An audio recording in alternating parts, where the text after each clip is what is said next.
Hello again from sunny and hot Winfield. It is Wednesday, I think it's the 15th. I hope the Lord is blessing you today and that you are in good health and that your family is in good health as well. Okay, Hebrews section 7. Today we're going to do something a little bit differently. I'm going to introduce the lesson for today, and then we're going to have a short video. I don't know, a video of a video. It's kind of funny sometimes, but I'm not technically savvy enough and don't have the equipment to embed it into the video. But I think it'll help us understand the lesson for today. So we're in section 7, which is chapter 9, 1 through 10, 18, 17 and 18. A better sanctuary, better sacrifice. Christ is a better sanctuary, a better sacrifice. He has a better priesthood, and he is the mediator of a better covenant. So just to remind us, in the last of chapter 8, in speaking of a new covenant, he makes the first one obsolete. And what is becoming obsolete and growing old is ready to vanish. So he's talking about the first one what? The first covenant. So he's going to be talking about in chapter 9, the beginning of chapter 10. It's really a summary of all of his arguments about Christ being better. The idea that the old covenant is obsolete, it's growing old, ready to vanish. Of course, he's writing that in his time. So why is that true? And why is the new covenant better? And of course, we know the answer to that. The reason it's better is because of Christ. But after he makes that statement at the end of chapter 8, and by the way, it's a good chapter break. A lot of times I get a little frustrated with chapter breaks, but it seems like a good one. Or maybe that actually the last verse in chapter 8 could be the first verse in chapter 9, but because he says in chapter 9, verse 1, now even the first covenant, again, the old one is obsolete, growing old. Now, even the first covenant had regulations for worship and an earthly place of holiness. So he's going to describe what it was about the old covenant that made it necessary for it to be obsolete, growing old, ready to vanish away. And what it is about the new covenant that makes it better. Specifically, all of the mechanisms of the old covenant and what the old covenant was trying to accomplish, and the mechanisms that God set in place within that, how Christ is a better version of all of that. So we now have Christ and the new covenant. We talked last week about, in verses 1 through 10, 1 through 11 really, about a better sanctuary, that he serves in a better sanctuary. Verse 11 summarizes just very well a repeat of an idea that he said throughout the text already. But when Christ appeared, so this is 9:11, when Christ appeared as a high priest of the good things that have come, then through the greater and more perfect tent, not made with hands, that is not of this creation, he entered once for all into the holy places. So, we've talked about this at length. We're going to talk about it again today. This idea that the goal for mankind, what God has been working out through the millennia, is to repair the relationship that was broken. And under the old covenant, the high priest, what was broken was the relationship with God, and we can no longer be in his presence because he is holy and we are not because of sin. But in the old covenant, there was a place where they would go to meet God. And the high priest would do that once a year, and he had to offer sacrifice for that. So Christ has entered into the tabernacle not made with hands. That is heaven. In heaven, the Holy of Holies, heaven, the two versions of the same thing.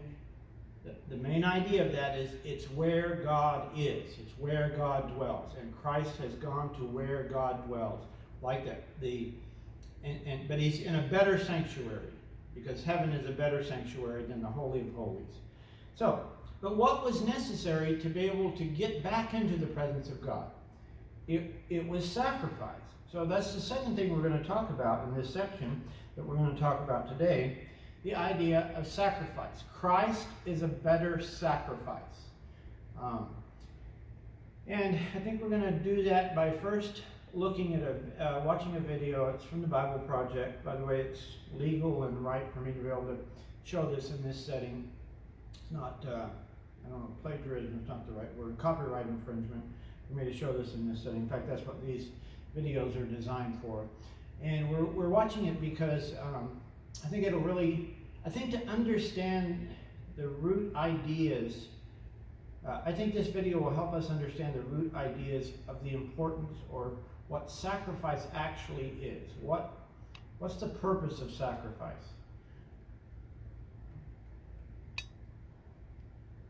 We all long for the world to be good, for people to live in peace, act with love and justice, but there's a problem. Something compels us humans to constantly wreak havoc and destruction instead, and we call this evil. And from the Bible's point of view, evil ruins things in at least two ways. There's a direct effect of our evil, like when someone steals from another person, they've created injustice. And therefore, they owe something to make it right. But there's another indirect effect of evil, because they've also ruined the environment of the relationship, creating a lack of trust, there's emotional damage. It's like vandalism, and they need to make that right too. Now, many people believe, hey, God is good, he should be the one to just get rid of all the evil in the world. But let's be honest, the evil that I see everywhere out there, it's the same evil that's inside of me. We have all contributed, and we keep doing it. And so this kind of puts us in a bind. If God's going to rid the world of evil, he'll have to get rid of us. And this is what's so remarkable about the story of the Bible. This God is so good that not only is he going to rid the world of evil, he's going to do it without destroying humanity. So how is he going to do that? Well, early in the story of the Bible, we're introduced to this practice of animal sacrifice, which I know seems weird to us, but for the Israelites, it was a very powerful symbol of God's justice and of his grace. So remember, I'm a contributor to the evil that's in the world. I should be removed. But God is allowing this animal's life to be a substitute. It's symbolically dying in my place. And the biblical word for this is atonement, which means to cover over someone's death. But there's a second part to this ritual. Remember, evil also causes this relational vandalism. And in the Bible, this idea is described as polluting or defiling the land and making it unclean. So the priest would symbolically wash away the vandalism by sprinkling the animal's blood in different parts of the temple. So the animal's blood is cleaning things? Well, remember, this is a symbol, and it's a symbol that we're not used to. The blood represents life, and the sprinkling of the blood is this representation of how God is cleaning away these indirect consequences of evil in their community. In the Bible, this process is called purification. And so the temple and the land now become a clean space where God and his people can live together in peace. So this ritual makes things right between Israel and God. And more than that, the Israelites experience God's love and his grace through these symbols. And by being forgiven, ideally, this would compel them to become people of love and grace too. Right, that's the ideal, but it wasn't always happening. Right.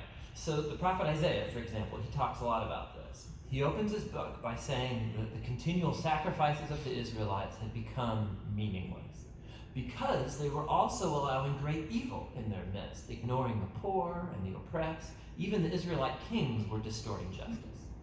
But Isaiah looked forward to a day when a new king from the line of David would come and deal with evil, but in a surprising way. The king would become a servant, and not just serve, but also suffer and die for the evil committed by his own people.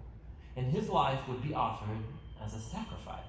And this is the promise Jesus believed he was fulfilling. He's the King of Israel, suffering and dying on the cross. In fact, Jesus himself used Isaiah's words when he said that he came to serve and give his life as a ransom for many.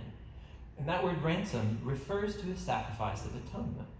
And so all over the New Testament, we hear about how Jesus' death was an atoning sacrifice for us. It covered the debt that humans owe God for contributing to all of the evil and death in his world. But the New Testament authors also talk about Jesus' death as providing purification. And so we hear about Jesus' blood as a symbol of his life, having this ability to wash away the vandalism that evil has caused in us and around us, so we can now live at peace with God. So that's the meaning behind Jesus' death. But there's more to the story. Yeah, the New Testament makes this powerful claim that Jesus' death was not final. He rose from the dead. And so he's the sacrifice who broke the power of death and evil, which means that he lives on to offer his life to anyone who will accept it. He is the perfect sacrifice to which all the previous sacrifices were pointing all along. So because of Jesus, the early Christians stopped participating in the ritual of animal sacrifice. But they were given new rituals. There are two that Jesus taught his followers to perform. The first is called baptism. Just as Jesus died, so going into the water becomes this personal connection you now have to his death. And in coming out of the water, you, so to speak, come back to life with Jesus. So baptism is this sacred ritual that joins your story to Jesus' death and his resurrection. The second ritual is called the Lord's Supper, which is a reenactment of Jesus' last meal with his disciples, and he used bread and wine to portray his coming death as a sacrifice. And so now, followers of Jesus, they take the bread and the cup regularly to remember and to participate in the power of Jesus' death and in his life. So these rituals, they remind us of God's love and encourage us to live a life of love and grace. But they do more than that. They connect us to a new life source. The very power that brought Jesus back from the dead is the same power that can deal with the evil in our own lives and transform us into people who lead lives of love and peace.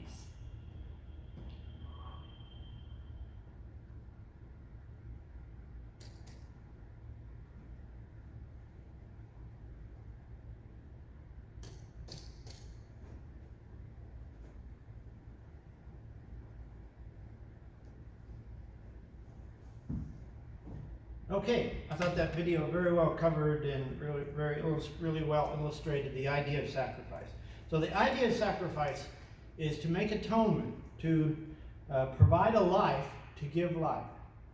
And they talked about that video about the importance of blood and the sacrifice. And very early on, when we see sacrifices, Abraham offered blood, and at Moriah, Abraham was asked to offer his son to show his commitment to the covenant.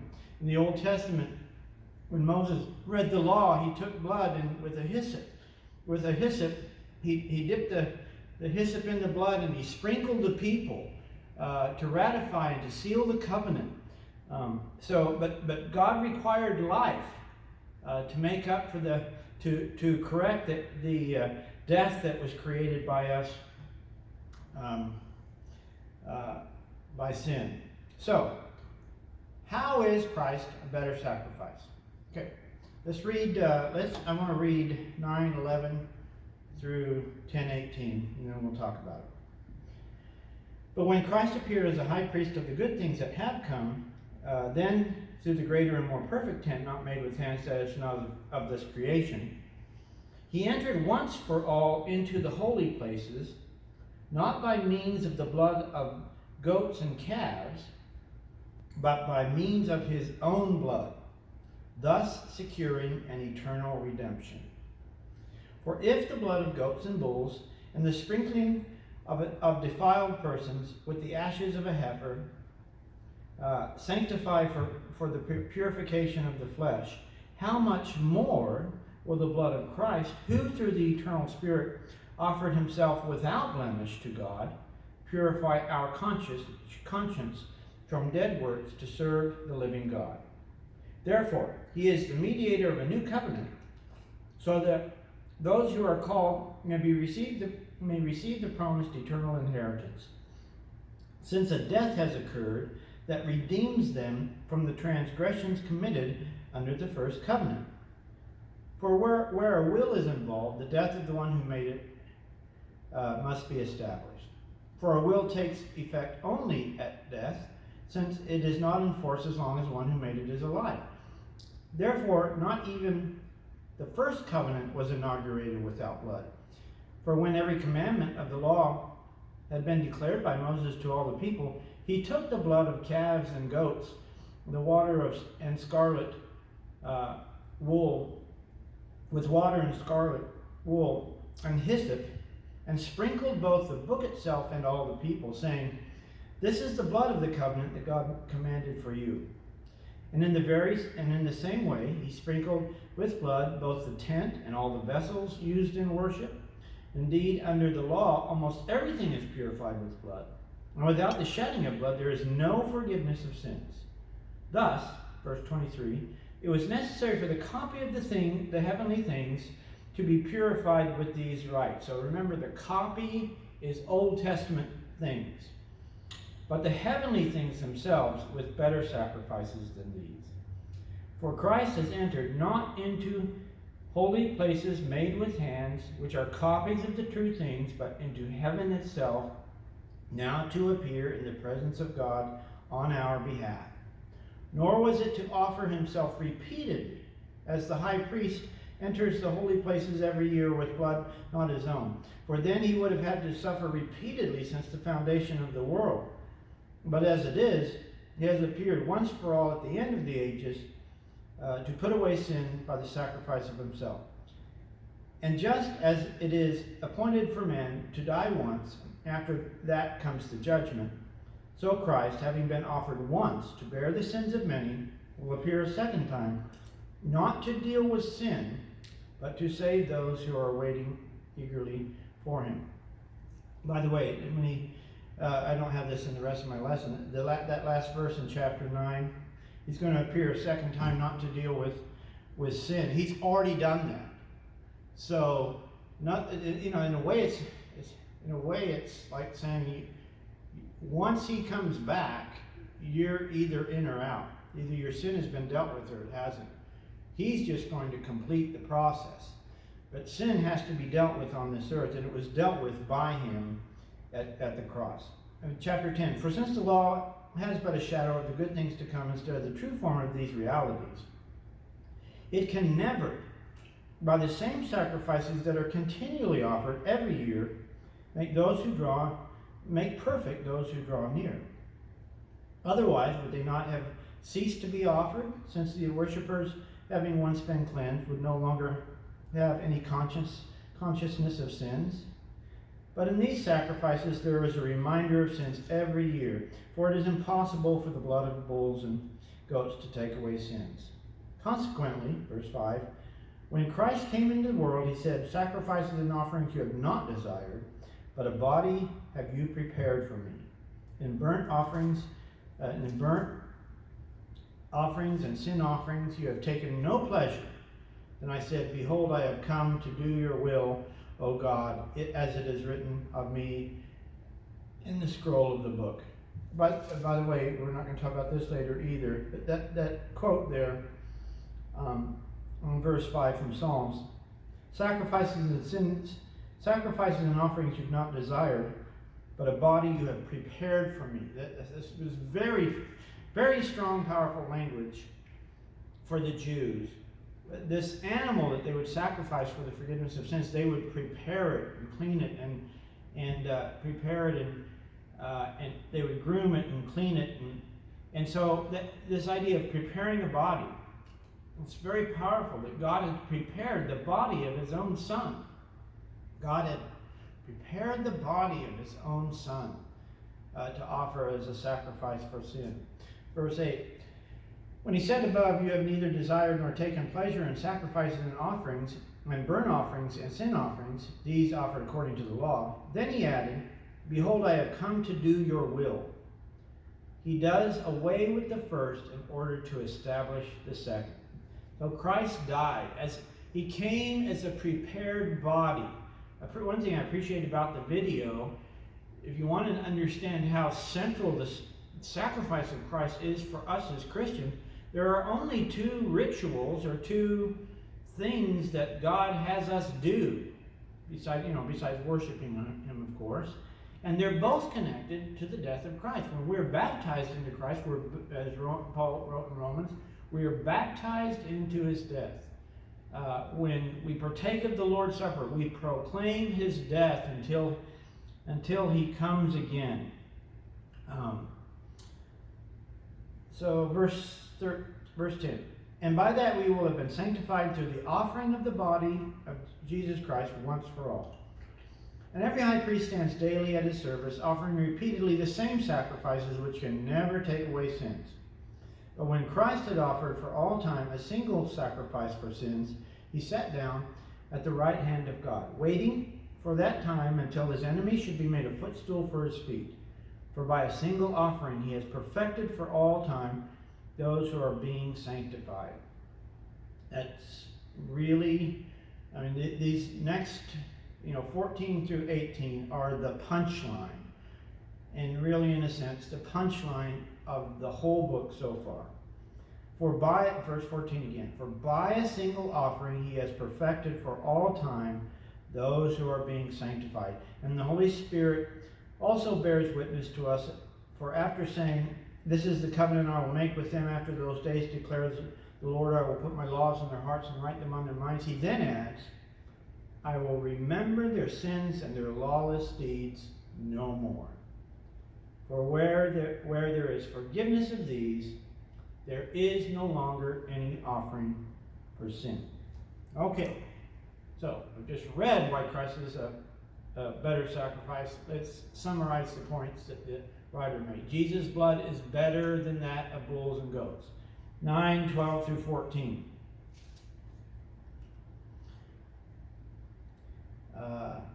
He entered by means of his own blood, verse 12. Verse 13, if the blood of goats and bulls, sort of skipping a little bit, can sanctify, verse 14, how much more will the blood of Christ, who through the eternal Spirit offered himself without blemish. Jesus' blood was better. Verse 22, indeed, and under the law, almost everything is purified with blood, and without shedding of blood, there's no forgiveness of it. Blood was necessary. 10, 4 through 6 that we just read.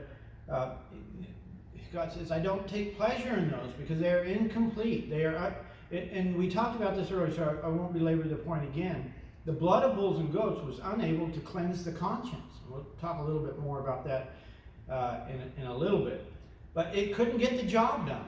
It was not a perfect sacrifice. And remember when we talked about Melchizedek, one of the problems, and it's connected to that, although he doesn't bring up Melchizedek in this section, he does say over and over again, we have to keep offering, keep offering, keep offering. And he really emphasizes the idea this is a one-time eternal thing that Jesus did.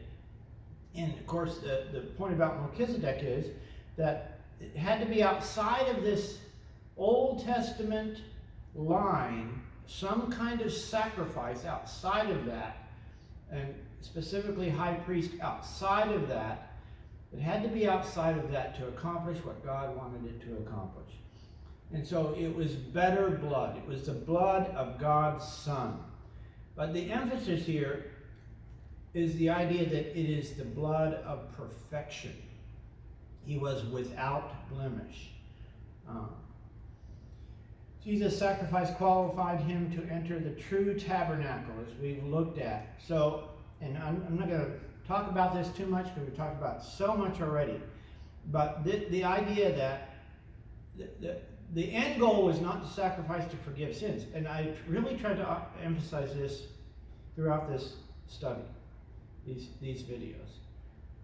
The end goal, the ultimate goal, is not forgiveness of sins. The ultimate goal is to be reunited and be in the presence of God. That's the goal. That's what was in the Garden of Eden. And when things broke, when it was broken by sin, God booted them out of the garden. And I've thought about this several times, a lot through the years. All that thing about the garden and the gate and the angels preventing re-entry, and we think about that. It was because man was broken. The relationship was broken. God could not be in their presence because of sin and because of his holiness and our unholiness. So again, the goal is to be back into the presence of God. So the sacrifice was to forgive sins And the forgiveness of sins was so that we could be holy and be back in God's presence. And so under the Old Testament covenant, they offered a sacrifice so that they could enter into the presence of God in the Holy of Holies. And Jesus has offered the sacrifice of himself and has qualified himself to pass through the heavens into the presence of God. The sacrifice of Jesus permanently does away with sacrifice. So this big idea of one sacrifice for all time. In 926 we see the phrase, now at the consummation of the ages. That's actually the NASU. The ESV says, for then he would have had to offer repeatedly since the foundation of the world. But as it is, he has appeared once for all at the end. So the ESV uses the word end of the ages to put away sin by the sacrifice of himself. The term consummation or end means entire completion. Suntelion. Suntelion is the word.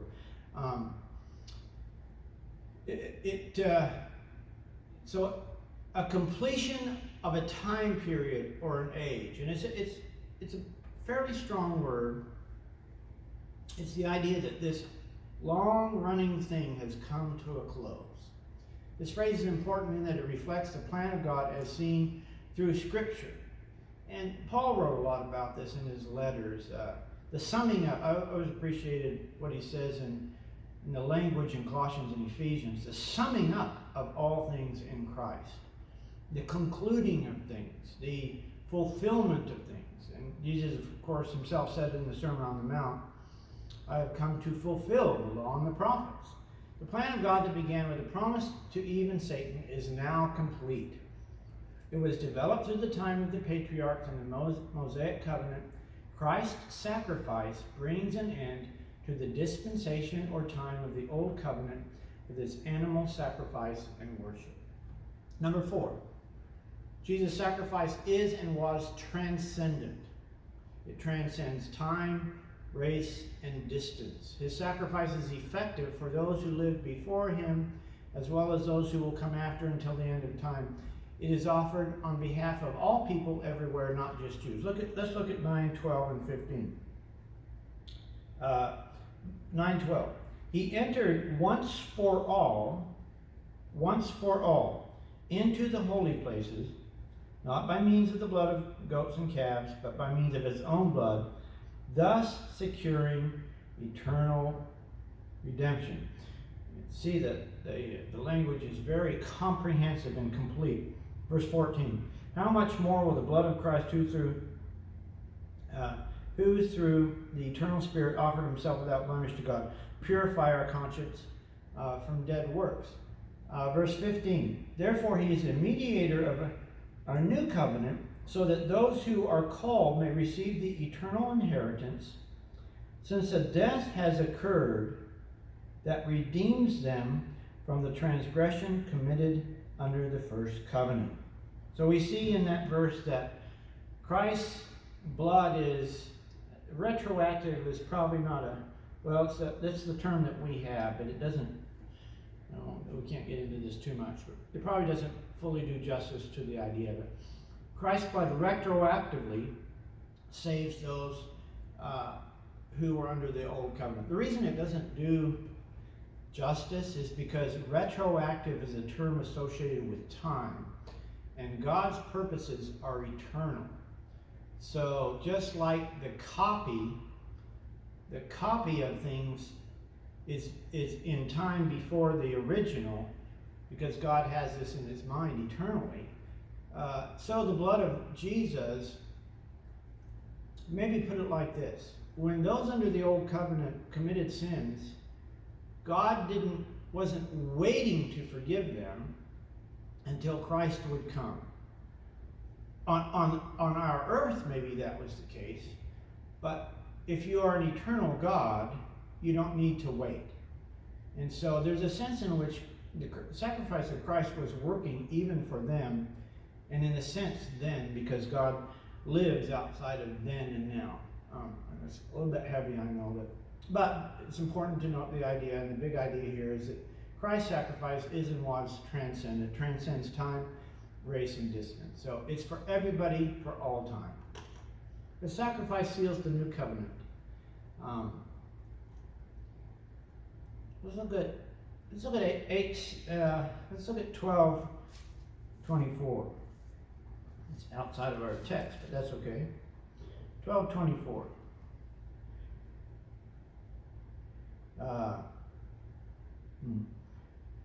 22 through 24. But you have come to Mount Zion, and to the city of the living God, the heavenly Jerusalem, and to the immutable angels in festal gathering, and to the assembly of the firstborn who are enrolled in heaven, and to God, the judge of all, and to the spirits of the righteous made perfect, and to Jesus, the mediator of a new covenant, and to the sprinkled blood that makes a better word than the blood of Abraham. So this sprinkled blood and the sealing. So we talked about how in chapter 9, he talks about how Moses, when he was ratifying the covenant, he took the wool and the water and the blood, and he dipped the hyssop in the mixture, and he sprinkled the people, and he sprinkled the book of law. So this idea that the blood seals a covenant, we do that today with signatures. We might consider the blood the signature. When the blood is shed, the sacrifice of the blood is shed, the new covenant is valid. He also makes the point in chapter 9 that it required Christ's death. The death was not in force until Christ, the will or the covenant was not in force until Christ died. He had to die for it to be in force. And so his sacrifice seals the new covenant. Jesus' sacrifice brings us complete forgiveness and sanctification. This is probably the main idea. I don't know, maybe we shouldn't say a main idea, but it's just maybe the active ingredient. Forgiveness and holiness are hand in glove. Forgiveness leads to perfection, which makes one holy, which reunites one with God. This is the point I've been trying to make all along. Ergo, the damage done by sin, separation from God, Isaiah 59:2, is repaired. I have repaired in quotes because that's such a inadequate earthly expression, but one I chose, I guess. Here are the effects of Christ's sacrifice on man. So let's look at a very brief 5 or 6 effects. And so there are some, actually recently in Winfield here, we studied, I forget what I termed the class, but main ideas throughout the Bible. So what sacrifice is connected to? They're very important eternal spiritual ideas, and here's what they are. First of all, forgiveness or remission. Surprisingly, this is the least referred to result of Jesus' sacrifice. So that is in Hebrews. While other New Testament writers heavily emphasize forgiveness. So I go back to why is this?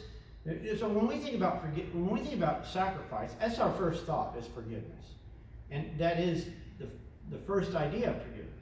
But the Hebrew writer does not emphasize forgiveness nearly as much as other writers or other books do. Forgiveness associated with the forgiveness that's associated with sacrifice. He does, but not as much. His end goal is to tell how Christ is superior in bringing us to God. And as we've said over and over again, forgiveness is just an element of that. So when the Hebrew writer emphasizes sacrifice, he emphasizes it as a tool to get to God. But the tool, of course, the thing that it accomplishes is forgiveness. What is said is important. God not only forgives, but because of his son's sacrifices, he chooses to no longer remember the sins we have committed. So again, there's this language, he's passed over the sins committed before. So that's talking about under the old covenant and the blood of bulls and goats, what that accomplished. He passed over those sins. The language is different with the sacrifice of Christ. He will remember those sins no more.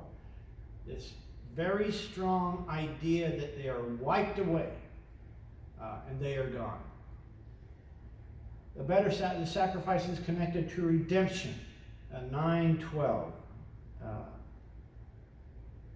He entered once for all into the holy places, not by the blood of goats and calves, but by means of his own blood, thus securing, and very important adjective, an eternal redemption.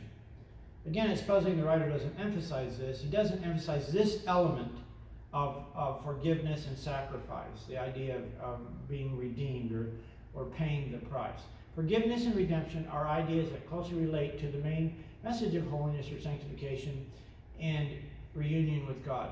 Jesus' sacrificial blood was the price paid to bring us back to God. I thought the video pointed that out very well. Actually, the thing he wants us to understand about redemption is this ongoing thing that he's talking about in Hebrews, eternal redemption, the completeness and the superior nature of all of the things that are going on and how they are better and complete under Christ. It's not just redemption, it's eternal redemption. A better sacrifice is connected to cleansing and purification. He talks about this quite a bit. To the Hebrew mind, cleansing or purification was important. There are many Old Testament laws that involve purification. The sacrifice made purification for sins, and then there were laws that dealt with cleaning the unclean. There were many physical conditions that made one unclean under the old law. This is like the idea of perfection or completeness in Hebrews. Christ's sacrifice cleans us up spiritually, or it makes us perfect, so we will be presentable to God. The spiritual application is that Jesus' sacrifice cleanses the conscience, and we've talked quite a bit about that. Verse 9:14. Yeah, 9:14. So purification. So sin makes us impure, dirty. And those are sort of the antithesis of holy. Holy is whatever God is. So sin is the opposite of that. It's the thing that makes us impure. And so the sacrifice of Christ cleans us up and purifies and cleanses us so that we will be holy. Perfection. This word is used a lot. I don't have time to read the text. This is closely associated with cleansing in Hebrews. Perfection or completeness is what was lost in the garden. This idea begins with understanding that both the one making an appeal to God and the sacrifice being offered in that appeal must be perfect.